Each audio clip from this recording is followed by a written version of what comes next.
Alright, what's up, you guys? I'm gonna make another video here real quick.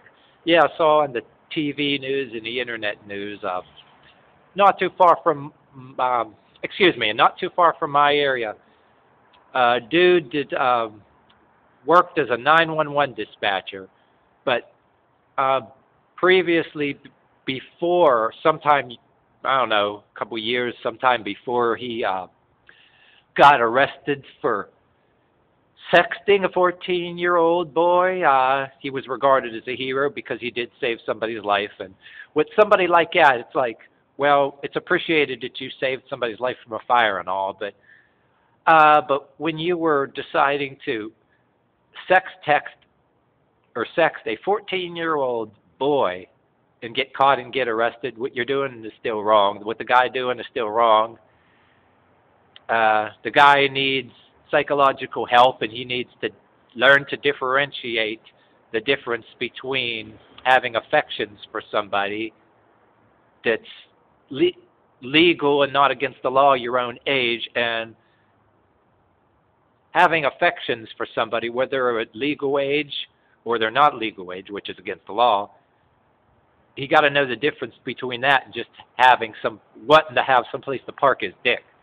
And some people don't know the difference. Some people think that's both the same thing.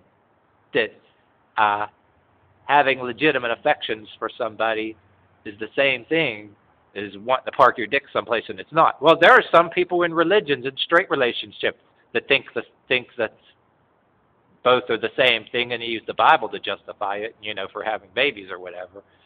And that's not the case. But that's the problem with this world. Like, people like this guy, and then there are some people that if you criticize them and if you rejoice too much in them getting arrested, they play the card that you're anti-gay. They'll play that.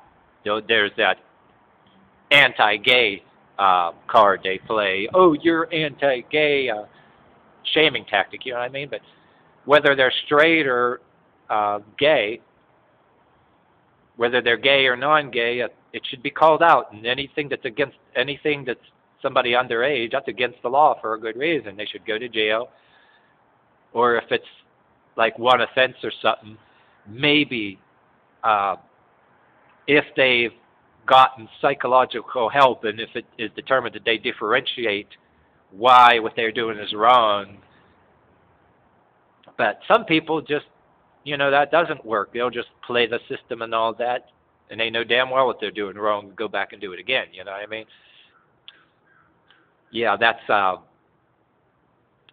why there was a lot of people out there. I remember, like, in online blogs and on YouTube, that people bashing Chris Hansen, trying to find, because the pedophiles guild wants to get even. But anyway, with this, people like that, there are some people, they might be good people at first on the surface, save somebody's life, but that doesn't make something that they do disgusting texting of somebody that's way younger than. Actually, you shouldn't even text somebody that's your own age that kind of disgustingness and all that. That's not having no true affections for anybody. That's being a selfish asshole that wants a place to park their dick. That's all that's to it. I don't care if you're gay or straight. That shit is just plain wrong. And anybody that engages in that kind of selfishness, really, if they don't repent of their actions, they should get a good dick whipping. They should be tied to a chair, tape a harmonica or a kazoo to their mouth, and whack them in the groin with a rubber hose, and so they make music when they scream. That'll teach them.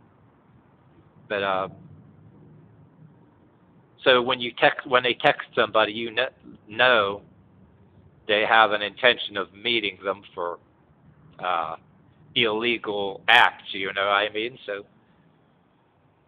they need to change their ways or know what they did is wrong, whether they're a hero or not, whether they saved somebody's life or not, Not that saving somebody's life is not a thing appreciated. It is appreciated they saved somebody's life. But now there's a lot of people that do good things in public too, but they're pedophiles and criminals or whatever too. Do good stuff for the community for ulterior motives. They arrested a lot of respectable people that got caught doing that shit. You know, like a police officer in a town not too far from here a few years ago, you know, when we was doing that, had images of boys in his computer. Pieces of human refuse.